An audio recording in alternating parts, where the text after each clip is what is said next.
Alright, so this video is going to be an update on my NoFap experience. So, it has now been 53 days of doing this. The last video I made about the benefits and my experiences in NoFap was my 29th day into this.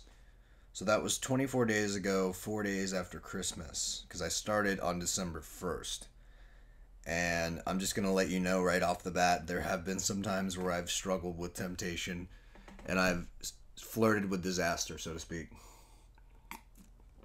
But during all this time, I've managed to stay consistent. I've managed to keep going with this. And I want to talk about what I've noticed. I want to talk about some things I feel like might be overhyped with NoFap. Now, 53 days into this, the only reason I know that is because I have a little yellow piece of paper I have taped on my wall that I just kind of wake up and I tick every single day with a tally. And I counted it, and it's at 53 now. So that's how I got to that number. Other than that, I don't really think like, oh, this is my 53rd day of not masturbating. This is my 53rd day of not watching porn. This is my 53rd day of staying consistent. I don't really think that. I just kind of do it, and from doing that, I really don't think about it. I do believe there are benefits though, and what I'm going to talk about is the physical changes I've noticed.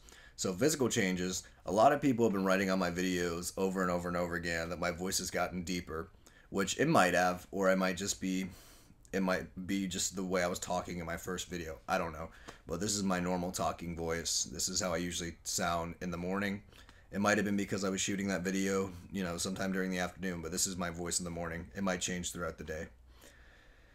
Physical changes. Well, I feel like I'm in better shape right now than I was when I started. I feel like that could be attributed to the fact that I'm consistently working out now, whereas before I was just kind of laying in bed waiting for the day to be over with.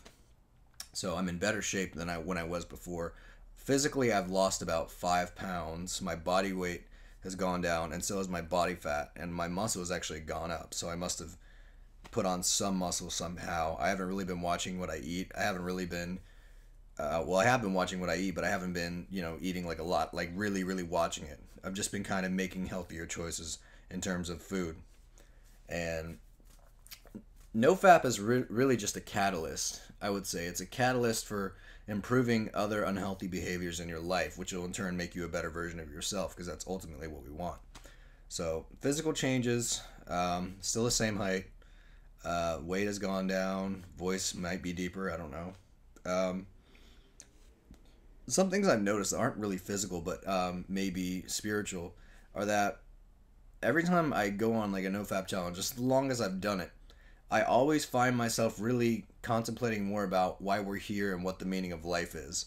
Like, I always constantly find myself engaging more in meditation. I find myself thinking about the deeper philosophies of life, listening to Alan Watts, really getting into philosophical material. Like, I don't know if you would necessarily call him a philosopher, but I have been obsessed with Henry Rollins lately. Henry Rollins, he was the lead singer of Black Flag in the 80s. Yes.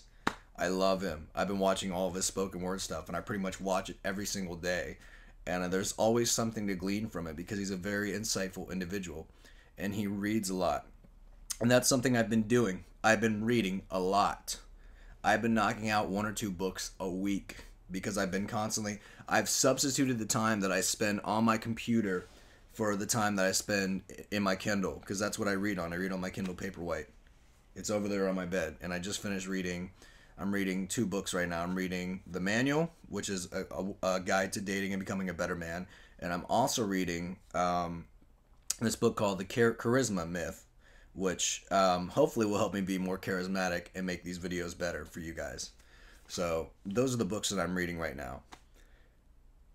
I feel like from reading so much, I've experienced more, if that makes any sense. Like, I don't spend time vegging out watching Netflix.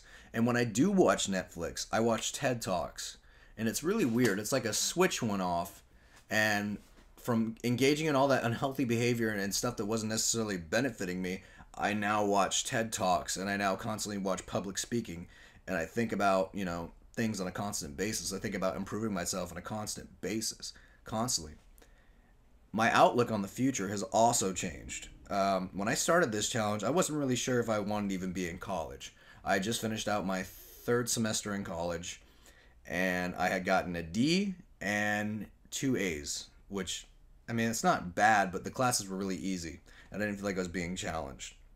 I was like, what am I even doing here? And it wasn't until this semester that I've just kind of noticed, like, slightly over time, my outlook on things is just kind of changing. Like, I'm starting to give less of a shit about what people think about me. Truly, honestly. Before, I would always be constantly seeking validation from others. I'd always be constantly trying to get validation and acceptance. But now I just kind of like the idea of being a lone wolf, so to speak, you know, and have people follow you. I like that better. That's the mentality I have now. I don't have the mentality like I need to follow others. I don't feel like I need to fit into conversations. I don't feel like I need to suppress anything that I talk about. I just say whatever the fuck I want to say. So that's another thing that's changed. And I'm also a lot more direct with people. I don't take shit as much. In my trade of being a musician, you really have to harass people to get gigs, and that involves going into person, that involves talking on the phone, that involves sending out emails, that involves, you know, sending them messages on Facebook.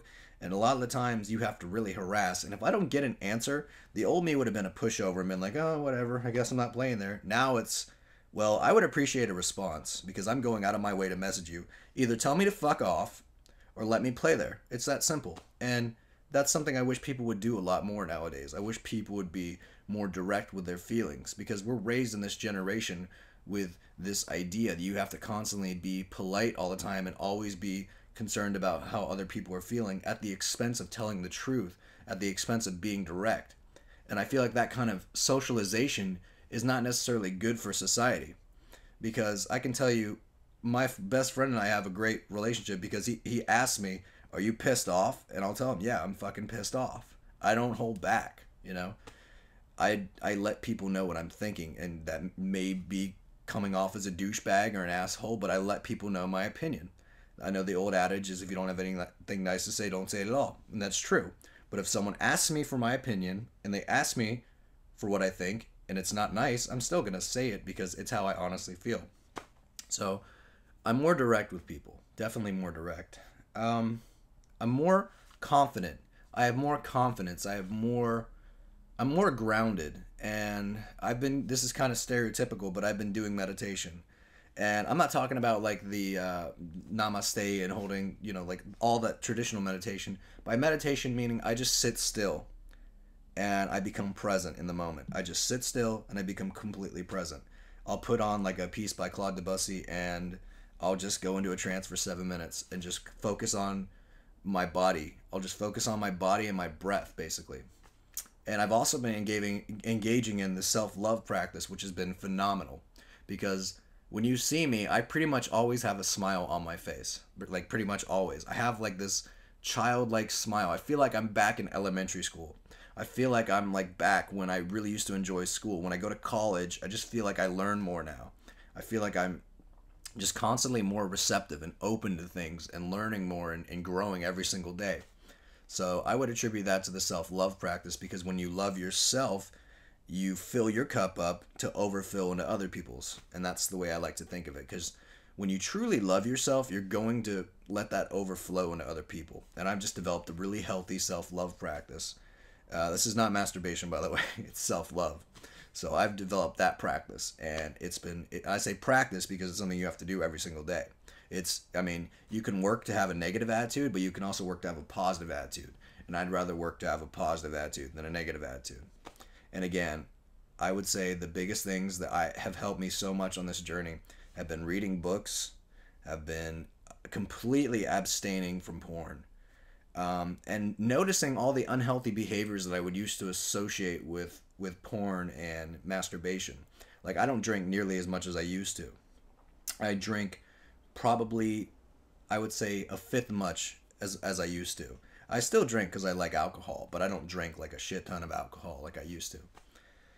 And I'm just generally really happy and satisfied with my life. Like, I feel like every day it's just kind of climbing and getting better and better. And I know that no matter what, if I lost everything, if I lost absolutely everything that I had, as long as I still had a healthy, unconditional love for myself, which a lot of people seek in religion, if I had that healthy, unconditional love, I would be fine no matter what. And that's really what it's all about. I mean, when you hear all those musicians and philosophers talking about love and spreading love, that's what it's about. So those are all the benefits that I've noticed, and I am 53 days into this, and I intend to go a year at least, if not more, because I have not remembered feeling this good in my life since probably being in elementary school. And I would say that any kind of short-term pleasure that I would get from giving in would not even completely amount to how great I feel on a constant basis. So yeah, so this is a video update on my progress I've made, and the video ran 10 minutes long. So all right, almost 11 minutes. So yeah, I hope you guys found this video useful, and I wish you luck on your nofap journey. Peace.